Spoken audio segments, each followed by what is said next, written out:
Welcome to the channel again. Today's topic is Red Oleanders by Rabindranath Tagore, and we are here to analyze, criticize and some discussion based on some points. So we are going to do it step by step, and in order to understand Red Oleanders, which is a very critical text written by Tagore based on certain political issues, and together with there are issues related to human aspects. To some extent, nature is also included into the subject matter. Now, before we go into the text, do you know that Red Oleanders was also translated by the writer himself? Tagore translated it, and it was necessary then at that point of time in 1924. Because Tagore's intention was something else. When he wrote this text, he was then touring European countries and the United States of America in the early 20s of the last century. So during this visit, he experiences the material prosperity of the people of the West. So this material prosperity, the machine culture, he notices how the science and technology brings about the improvement in the quality of material living in the West. He observes that the materialistic philosophy of life presides over every action of individual in the West. The consequence of man's total dependence on science and materialistic philosophy of life makes the Western life mechanical, and he is voicing over against this mechanical life, the prosperity of life based on science and materialistic philosophy of life. He is exactly voicing over against this, and for that, Rokto Korobi has appeared in Probashi, a Bengali magazine, in 1924. In the same year, that means in 1924, he translated Red Oleanders, Rokto Korobi as Red Oleanders, and it was published in Vishwabharati quarterly. Red Oleanders was not regarded very good. The popularity was not there in the Western public, and it was very natural because he wrote the something which goes against the Western philosophy. Now, Tagore's intention was to give a message to the society. What was that message? That utilitarian approach and vast industrialization throughout the world at that time, it was a very significant work. And for that, the result was inevitable: diminishing human compassion and disturbing ecological imbalance.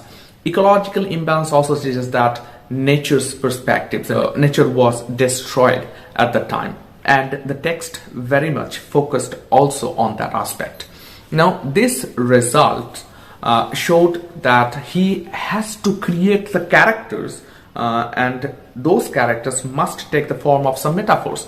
The metaphors of human instincts, and which are called the human instincts, like power, like envy, like greed, sacrifice, love, trust, etc. This was Tagore's intention when he was about to write this play. Red Oleanders follows the Aristotelian rules of three unities: time, place and action. So if you take the time, then it starts and ends within a day.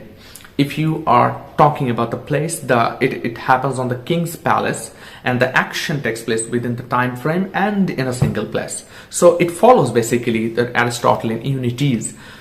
Okay, the play in brief right now, there are certain points which you can quickly go through to understand the play in very nutshell. The space of the play is Yakshapuri, as you can understand from the very name, that Yakshapur literally means the city of Yakshas. And the title of the play is symbolic, as in Hindu mythology, the Yakshas from a class of demigods serving Kuber, the supreme rich person, appointed to guard the underground treasure of the earth. And here it happens exactly in the same way. Time is not specified.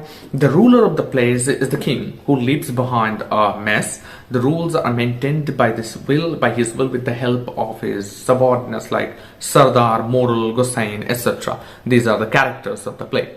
People are digging the wealth, and instead of personal name, just some numbers are assigned to each of them. So one of the character called Bishu, who explained it very well, that why they are called by numbers. These are simply non-motivated ideas. No recreation of rest is allowed, as well as freedom of speech, thought and other human attributes are strictly prohibited here. It is a ghostly place without light and air. But here there comes a girl called Nandini, the female protagonist of the play. She and her companion Ranjan almost torn the system of Yakshapuri, although Ranjan never appears on the stage, but his overall influence on the resistance against the system is always quoted by everybody. Nandini brings new hope of freedom, while Chandra and Gokul, two other characters, are those who only oppose Nandini, and mistrust about her activities spreads over them. Bishu, Kishore, Fagulal, a lot of other laborers of Yakshapuri take the side of Nandini. They are also influenced by Nandini. Sardar, along with his force, retaliates. The protesters are either murdered or arrested by the brutal system. Ranjan himself becomes a martyr. Nandini finally calls the all-out war against the system. The king himself becomes the rebel. She probably also sacrifices, she means Nandini probably also sacrifices her life. The play ends with the beginning of the war. This is in a very nutshell the play in brief. I hope that you are going to read the text thoroughly. Well, for you, I also will give the PDF version of this text in the comment section or in the description section. So this is the play in brief. Now move on to the characters of Red Oleanders.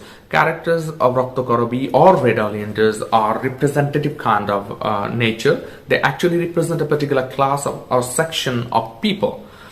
So mostly the characters are devoid of personal multi-dimensions in almost all cases, and named after their posts or status as the governments and society. So there are not multidimensional factors related to the characters. The characters themselves represent their nature, and to a large extent. The play almost has 15 characters and uncertain number of mass. Interestingly, characters are not in a binary of protagonist and antagonist sort of nature, but several intermediate forms. Intermediate forms means they support and do not support in that kind. Either they belong to the protagonist or the antagonist. These are not happening in the text. While at one hand the characters Nandini, Bishu, Fagulal, Kishore are protagonists, Sardar, Gosain, Moral, etc. are antagonists, but Chandra, Gokul, Adhyapak, Major Sardar, etc. represent the grey nature zone, taking no side firmly. So these characters are also here. They are important, but they are not taking any sides, either positive or negative. So in this play, it is practically impossible to cover all the aspects of the text. So therefore, a few of the points of views we are going to discuss here, and I am requesting you to stay tuned to the last of the video, to the end of the video. Now the first aspect that I'm going to discuss is that Tagore believes that machine should not mechanize human life. And this is reflected in the text. So I'm not going to explain the text line by line, neither I'm going to do certain formal aspects of the text, that the text is about this. You can get several other videos on the summary of Red Oleanders. I will rather suggest that you go through the text, because the text is excellent one, and if I'm going to decipher the text line by line, it will take a longer period of time. So I stop here. I am not going to explain the text bit by bit, line by line. Rather, I'm going to discuss practices. I'm going to discuss ideas like this, that Tagore believes machine should not mechanize human life. Red Oleanders, miners of Yaksha town, are known by the numbers allotted by them, the king's administration. It is in page 48 where Bishu is saying about this. Perhaps those miners have forgotten their own names. They have no identity of their own except their number. Now, I have here a suggestion for you, that there is a poem called Unknown Citizen by W.H.Auden. The unknown citizen is a gentleman in the poem. I am giving you a cross-reference here. Because he pays taxes to the government exactly and regularly, he works in a factory and he never gets fired. He buys the newspaper every day. He joins the trade union's activities, He responds to the laws of the land when he is addressed by his number. He has almost forgotten his own name. The unknown citizen is loyal to the state. The question whether he is happy or not is absolutely meaningless. Even after his death, the state erects a marble monument that identifies him by the state-given number allotted to him instead of his name. So this is the point. Whether he is happy or not, it doesn't matter. So if you are following very doggedly the rules and regulations, you will be turned into a machine. And once you become the machine, if you are following too much this binary is good or bad, or if you are following the rules very strictly, you are going to be a machine-like. So remember the scene from Dil Chahta Hai by Karan Johar, where Saif Ali Khan is roaming in a car with someone else's girlfriend, and that girl is also liked by him. That means Saif Ali Khan. So that person who was the earlier lover of that girl, he followed doggedly this time frame. So it was like machine-like activities. It was like feelingless activities. Here the point is also same, that the unknown citizen, red Oleanders, both represent the same kind of activity here. Now miners in red Oleanders have also lost their identity. They are also known by the numbers of the king's administration allotted to them. However, they are not happy. The revolt against the king and his administrative network under the leadership of Nandini. Nandini brings them back to life and love. Herein lies the difference between the miners of red Oleanders and the unknown citizen of Auden's poem. So for Auden's poem, there is no one to bring that person back into life. Life means vibrancy. Life means that unexpected things happen. Life means that you are enjoying your daily days. So Nandini brings all those laborers into life. They are going to revolt. But as for Auden's poem, where in the unknown citizen was still there, remaining as a machine-like figure. And here I would like to make another reference, that modern times, Charlie Chaplin's modern times, where what is called a machine-like figure, what is called a machine-like activity, you can get the activities, you can get from the activities of Charlie Chaplin, that he almost becomes a machine. The next topic is that Tagore criticized the blind acceptance of the materialistic philosophy of life. Now, the overwhelming and blind acceptance of the materialistic philosophy of life, which depends exclusively upon reason, is Tagore's point of criticism. So we are very much prone to believe in the reason, in the either-or situation. During his visit to Europe and America in the early 20s, as I was saying, Tagore found the importance of reason in life. And the science plays an important role in life, but the reason is not all in life, and this is the idea that he wants to express, that this blind acceptance of the materialistic philosophy of life is not working for Tagore, and that's why in Red Oleanders he is expressing his ideas about this.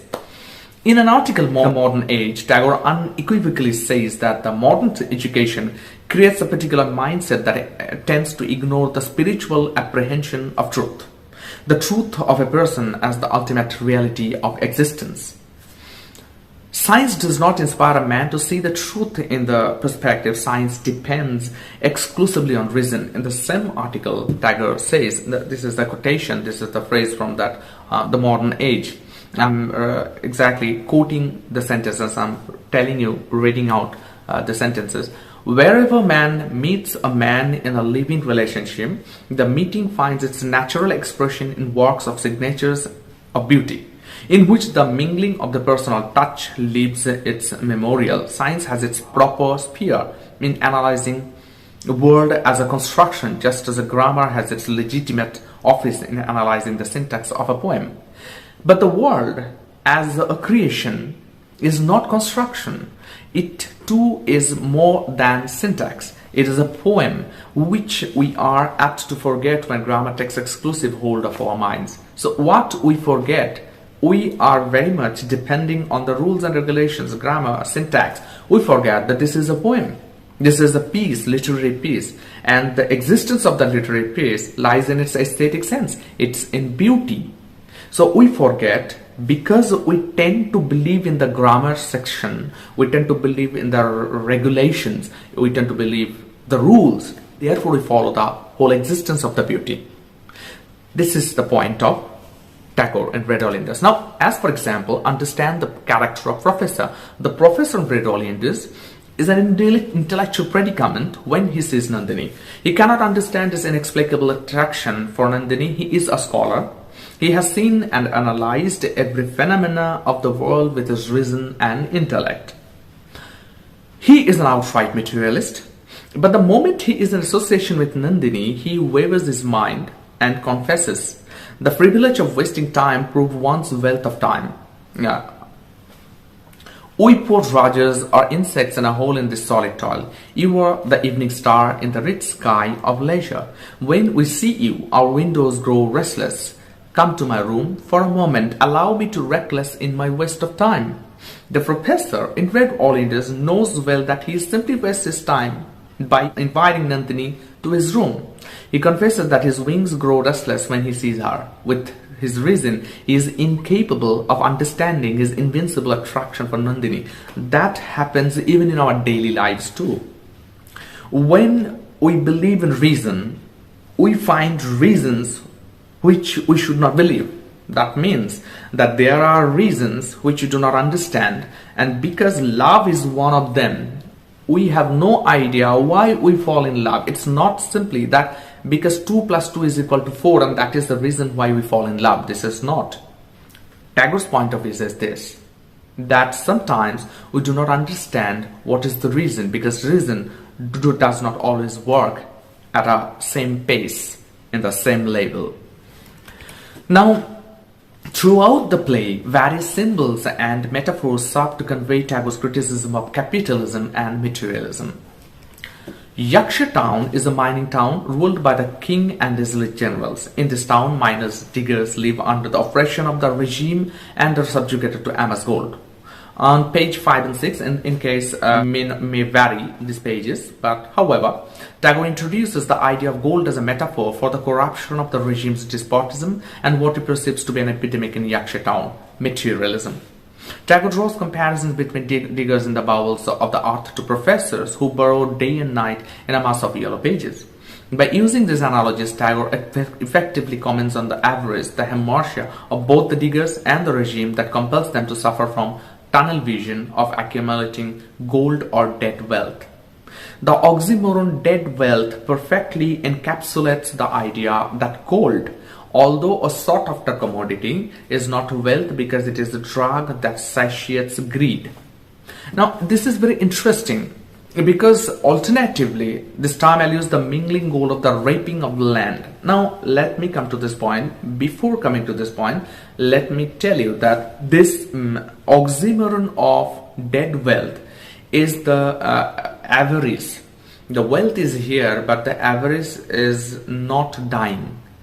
Now, although gold is a very sought after commodity, we all understand that we are all rushing towards gold. But it is a drug to the laborers, to the king, to everyone that satisfies our greed. Now, this raping of land, that means that while the diggers are digging the ground, the nuggets of gold they are collecting, that means they are also raping the land in that sense. Now, that results from the pleonexia. What is pleonexia? The use of more words than are necessary to express the meaning. It is also evident that gold is representative of the exploitation of proletariats in the town. As Tagore wrote in this epigraph of the play, men are men no longer but numbers that are part of centralized bureaucracy that add to the king's wealth. Thereby, emphasis is placed on the fact that the diggers are being taken advantage of for their labor. They are all but the cogs in the wheel, or the tools of wealth generating machine that belongs to the king. So through the labors, the king is generating the wealth. So they are providing the force, physical force, The existence of that physical force is purely because of the laborers, and by exploiting the laborers, the king, the state, the supreme authority, they are taking advantage of the laborers and they are accumulating huge amount of gold. So this is the result of capitalism. This is the mentality of materialism, and Tagore throughout the play criticizes this. The characters, different characters are also voicing over this. Now, say for example, Gokul or Bishu or Nandini herself, Ranjan is here, who is not in the stage. However, his voices are too, through Nandini, tell us the exploitation, the result of capitalism, the result of materialistic philosophy. Now, Tagore's class distinction in Red Oleanders is also interesting, because in the grand scheme of things, Tagore is excoriating the British Raj that colonized the Indian subcontinent in the mid-1800s to mid-1900s. As such, he is mirroring the regime's rule over Yakshapuri to the Hindu caste system, sectarianism, and the British Empire's conquest of India. Throughout his life, Tagore, albeit raised a wealthy family, we all know about that Tagore belonged to a very rich family, but he had a panache towards the proletariats, the untouchables, the downtrodden people of the society. Now, Red Oleanders is one of many of Tagore's works where he devotes himself to speaking of the alienated groups who are devoid of everything. Therefore, through the means of animal symbolism throughout the play, Tagore effectively highlights the ways in which the groups in power capitalize on the powerless. Now, therefore, Tagore also presents the juxtaposition between urban and rural life, which insinuates the social, political, and economic effects of industrial development on lower class citizens. Yakshapuri is a city under eclipse and that all creatures fear. The urban town is described as a hellish demonic trap whose jaws shut fast, and the one road that remains open leads within words. Everyone, including Nandini, is cautioned by how the town imprisons all who enters it. As Nandini explains, everyone in Yaksha is either angry, suspicious, or afraid. Here Tagore paints the urban landscape to be a dark, bleak gutter, where workers are literally and metaphorically fixated underground. So this is a picturization that urban and rural life. Urban life is very devastating. Urban life is bleak. Urban life is black. Naturally, in contrast, Tagore has to point out something that to some extent it goes to the eco-critical point of views. And in that case, because the laborers are always underground, as if their identity becomes automatically fixed. It was rather metaphorical for them.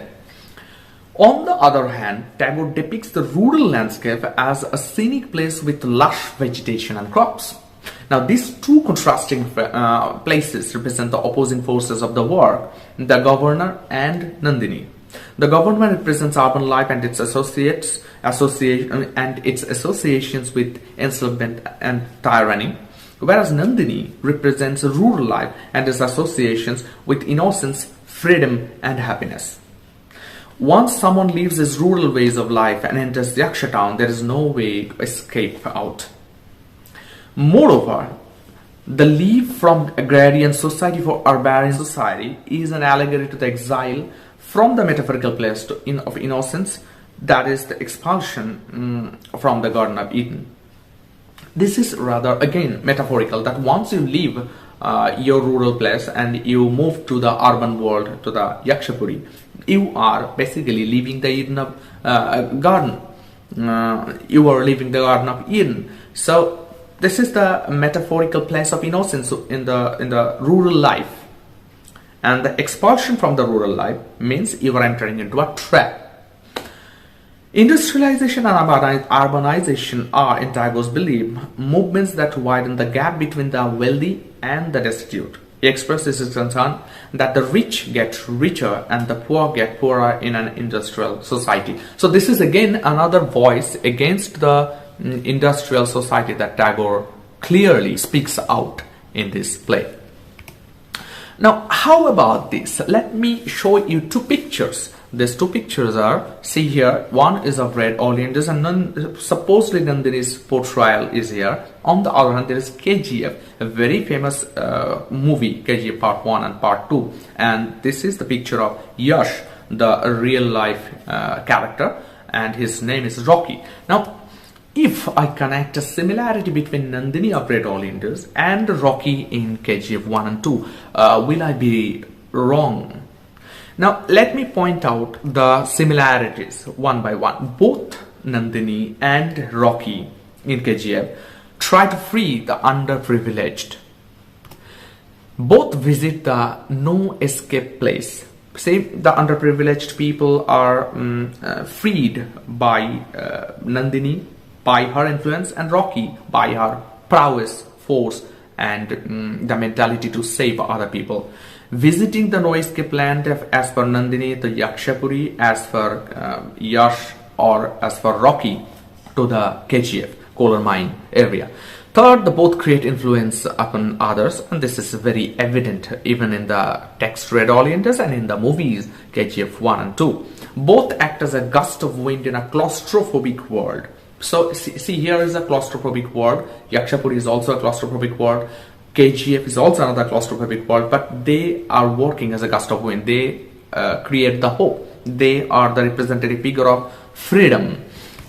And both have provocative, carefree nature that is admired yet feared by all who encounter them. There are lots of references even in the text and even in the KGF. Even in Red Oleanders, the king also at the end comes to under her influence. So Nandini has this power, that Nandini is the one person who is almost liked by everyone.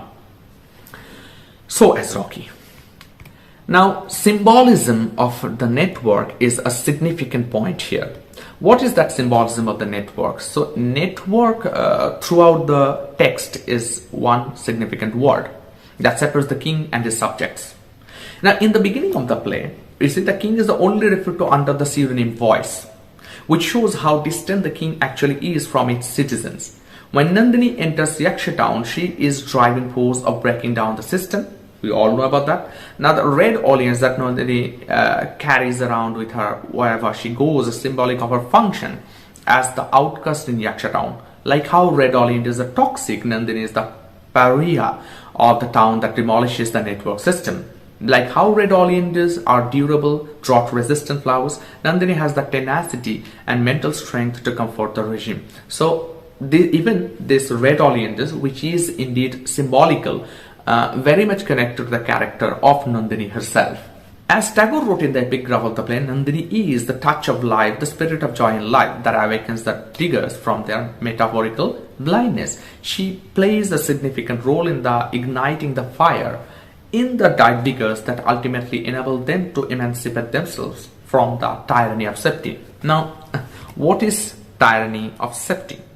And tyranny of safety is this, that although a very confusing term is this, but holds some truth in reality. When the diggers submitted to the orders of the king and the governor, they lived in safety but did not have freedom. Nandini brings to the diggers purpose that makes them realize that they are living a purposeless, pleasureless existence. Not life. See the unknown citizen, the difference between unknown citizen and red oleanders, as I pointed out at the very beginning. Ultimately, she knows the diggers that the purpose of life is not to extract the essential from the dilute or to live according to the theories of utilitarianism, but rather to take the scenic route and enjoy the journey of life. So you have to enjoy the life. It is not the boredom, it is not the mechanical life that you should enjoy. It is the carefree life, it is the freedom of your life that you must enjoy. So this is the tyranny of safety. You are safe, but you are not free. You are bound to do something. You are safe because you are under a constructive idea, but you are not free. Remember the movie of Christian Bale's Equilibrium, where Christian Bale's in a dystopic world seemed to be safe in a world, but he is not free. So this is the tyranny of safety. Now, who is Ranjan? Ranjan definitely needs a special attendance. Ranjan is the character who is never present in the text, physically, but his presence is felt from the beginning to the end. When any character in the play speaks, Ranjan remains in the background. Ranjan is young and handsome, is a symbol of life and liberty, and if you can notice that I am pointing out in different colors and in a bold version the characteristic features of Ranjan in the presentation. So he is a symbol of life and liberty. He sings the song of indolence. He is also a digger. He is sent to the tunnel of Vijayagar, but the headman of Vijayagar reports that Ranjan evades his assigned work. He is disobedient and he does not care for anybody. He wants to be a free man. Nandini is inspired by the principle of his liberty. He wants him to come to Yaksha town. Being inspired by the ideals of Ranjan, she awakens the desire in most of the laborers to go out of the moor of Yaksha town. Kishore starts dreaming of the sacrifice, even to sacrifice his life for the sake of the call of Nandini. Bishu is one of the tunnel diggers in Yaksha town. He also tests the freedom of life, and this all happened because of Ranjan. So Ranjan, in one way, Nandini's source of inspiration, and Nandini inspires Kishore and others. He is the taste of liberty, a very powerful backdrop, and he remains as a mystery. So he is that person who, from the background, helps the others to be motivated, to be liberated. Most significantly, he sacrifices his life at the end for the sake of this liberty. He also introduces the concept of freedom to Nandini. Nandini has the resource of power. Why Nandini is like this? Because she collects the resource of power from Ranjan. He has this belief that Ranjan will come. She invites Ranjan to be in the Yaksha town, and she believes that Ranjan will come to rescue all of her. So she is getting a constant source of inspiration from Ranjan. Ranjan is that character, and he needs special attention here. Now, should we say that this play, Red Oleanders, is a thesis or idea play, or is there any kind of altruism at all? Now, Tagore was aware of the Great Revolution of Soviet Russia, as it is very evident in Russia Chithi, from the letters from Russia in English translation. Though criticizing the new socialist system regarding few issues, he was influenced by their role in changing the system of revolution under the leadership of proletariat. Perhaps for this reason we find Fagulal as the ultimate leader to break and destroy the Yakshapuri. Fagulal works as a proletariat, and the voice of destruction comes from Fagulal. So this is perhaps another indication that Tagore wants to give to us means to the readers. In replying to the king, he therefore says, to break the prison gate, we may lose our lives, but we shan't fall back. Tagore was out and out against the mechanical and joyless environment, as we have already said, we have already discussed it, and always pleaded for freedom of body and soul of human being. In fact, after visiting Europe and America, Tagore felt the horrible oppression of ruthless laissez-faire economics that in several articles he has stated of this issue. Still, Red Oleanders should not be analyzed as a play of crude conflict of capitalism and socialism of any class conflict. Yes, indeed, this play is the only among other plays of Tagore where such kind of direct conflict between ruler and ruled is portrayed. At the conclusion of the liberation of human virtues becomes the salient central focus, and the political, or to be precise, class liberation becomes to some extent latent. Now the point is, it is evident that when Morol, Gokul and Chandra perish at the end, leaving no trace of their life, of their fate, Bishu, Kishore and Ranjan sacrifice their lives and become martyrs, and the king himself leaves his mysterious cave and marches with Nandini and Fagulal to fight against his own system, that is the utilitarian system. At this moment, the play becomes an idea play. The idea of eternal human values. So Tagore is here who wants to teach us that we as a human being have to give value to the eternal human values. So we must salute, we must understand, comprehend the human values. And particularly here, because human values are given priority in this play, this becomes an idea play or thesis play, because a thesis is being forwarded here. Altruism here wins over selfishness. This is the clear message of the play. So in conclusion, it can be said that Rakto Korabi or Red Oleanders, whatever you say, is a play with the contradiction of selfishness and altruism in one of its core focus, where Tagore's own inclination is to altruism. By the way, what is altruism? Altruism is the selfless concern for the well-being of the others. So this altruism is also found in the play. Now, at the end, let us discuss about the resources I have given you, as I have done it in the other videos. There are certain resources: that Altruism versus Selfishness, a new interpretation of Tagore's Raktakarubi by Nandan Bhattacharya. There is another one, Red Oleanders, Evaluation of Transnational Strategies of Tagore by Vasudev Chakraborty. This one is a very resourceful one. You can get the historical part in this analysis in this resource. Reflective statement on Rabindranath Tagore's Red Oleanders. I have also given you the URL so that you can directly copy it and paste on the web browser to get the necessary information out of it. Rabindranath Tagore's Criticism on Utilitarian Approach of the Society and the Universal Value by S. Ravinder and Akruz Divagaran. So this is also another resourceful essay where you can get the utilitarian approach and how Tagore defeated it through Red Oleanders, definitely. Relevance of Tagore's study of the themes of conflict, protest and self-discovery in the play of Red Oleanders by Dr. Seema Banta. This is another essay where you can get the protest of and self-discovery, the moment of Tagore's discovery, the moment where you can find the Tagore's ideas. And the last one is an eco-feminist reading of Tagore's Red Oleanders by Shima Ahmed and Shahid Fagulal. So these are the resources. There are a lot of other resources you can get from the internet, from the other books, from the other essays, from other criticisms, but I think these are handy. These you can get even in the internet, even in several journals. So if you want to know more about it, so you can get all of those, I hope, in these resources. If you want to know about the characters, this one is significant, that reflective statement, and the second one, Red Oleanders, an evaluation of transnational strategies of Tagore by Vasudev Chakraborty, and this fourth one, there you can get the characters, the analysis of the characters. So this is it. This is somehow an B-level explanatory method, somehow not up to the mark explanation and point-wise discussion, I believe. So, however, thanks to you again. Thank you very much for watching the video till the end. Have a good day.